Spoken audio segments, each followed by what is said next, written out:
हवलदार सखाराम की चीख भरी आवाज़ सुन कमल और इंस्पेक्टर तीव्रता से गुफा से बाहर भाग रहे थे। इंस्पेक्टर और कमल आगे का दृश्य देख पूरी तरह सकपका गए थे। सखाराम! कमल, इंस्पेक्टर वल्लरी और सावरी के सामने वो दोनों चुड़ैल एरा और केरा हवलदार के शरीर को अपने पैने दांतों से फाड़ रही थी। आगे का दृश्य देख वल्लरी और सावरी ने भी भयानक रूप ले लिया था। वल्लरी और सावरी भी चुड़ैल! कमल, बचाओ मुझे! इससे पहले कि वल्लरी और सावरी एरा केरा पर हमला कर पाती, वे दोनों वहां से भाग चुकी थी।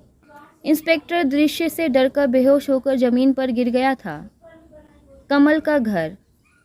कमल इंस्पेक्टर को होश में लाने की जद्दोजहद में लगा हुआ था और आखिरकार इंस्पेक्टर को होश आ गया।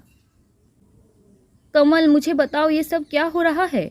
उन दोनों बूढ़ी औरतों ने चुड़ैल बनकर सखाराम को कितनी बेरहमी से मार डाला, और तुम्हारी पत्नी वल्लरी और तुम्हारी साली सावरी भी चुड़ैल है। ये सब क्या हो रहा है? और क्या गांव में इतनी सारी होने वाली मौतों के पीछे क्या तुम्हारी पत्नी और साली जिम्मेदार है? इंस्पेक्टर साहब, आपने अपनी आंखों से देखा कि कैसे उन दोनों बूढ़ी औरतों ने सखाराम को मार डाला। मौतों का कारण वे दोनों बूढ़ी औरत है और वही गांव में लोगों को मार रही है।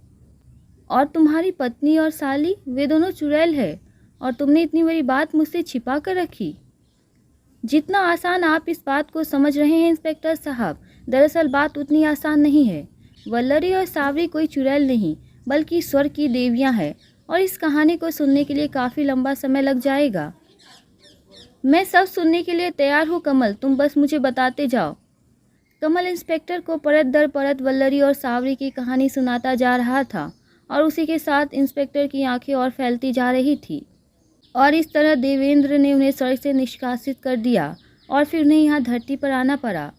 और उनके बाद धीरे धीरे आगे चलकर उनके साथ अलग अलग घटनाएं घटती गई, और पहली बार वल्लरी मुझे जंगल में मिली, और फिर आगे चलकर इस प्रकार। अतः मैं वल्लरी और सावरी को सत मार्ग पर ले आया, पर अब ये दोनों राक्षसी एरा और केरा उन दोनों को मार देना चाहती है।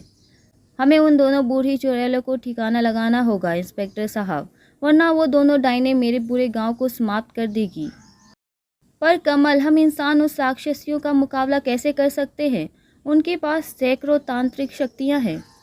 हमें बस हिम्मत से काम लेना होगा। कोई ना कोई रास्ता निकल आएगा, और कोई ना कोई गांव का है जो इनमें उन दोनों की मदद कर रहा है। हमें सबसे पहले उस आदमी का पता लगाना है जो उन दोनों की मदद कर रहा है। मैंने देखा है उस आदमी को जो मुझे चालाकी से इस गुफा में ले गया था, पर वो अपने गांव का बिल्कुल नहीं था। गांव के किसी घर में। ओम ह्रीं क्लीं स्वाहा, ओम ह्रीं क्लीं स्वाहा, ओम ह्रीं क्लीं स्वाहा, ओम ह्रीं क्लीं स्वाहा। मैं ना जाने कितने सालों से आपकी तांत्रिक भक्ति कर रहा हूँ माँ। ना जाने कितनी बलि अर्पित कर दी है मैंने आपको। प्रसन्न हो माँ, प्रसन्न हो। माँ ऐसे प्रसन्न नहीं होगी मौर्या। माँ को इंसानों और जानवरों की बलि देकर तुम प्रसन्न नहीं कर सकते।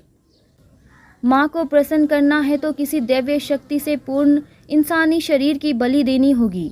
जानवरों की बलि देकर माँ प्रसन्न नहीं होगी। दैवीय शक्ति से पूर्ण इंसानी शरीर?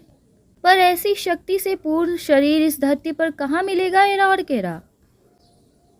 तुम्हारी इस तंत्र सिद्धि के लिए हमारे पास एक नहीं बल्कि दो दो शक्तियां हैं, और उन दोनों की बलि देकर तुम अपनी माँ को प्रसन्न कर उनसे वो सिद्धि हासिल कर लोगे मौर्या, जिसकी तुम कामना कर रहे हो। और उन दो शक्तियों को तुम्हारे पास तक लाने का काम हमारा होगा, पर बदले में तुम्हें हमारे लिए काम करना होगा।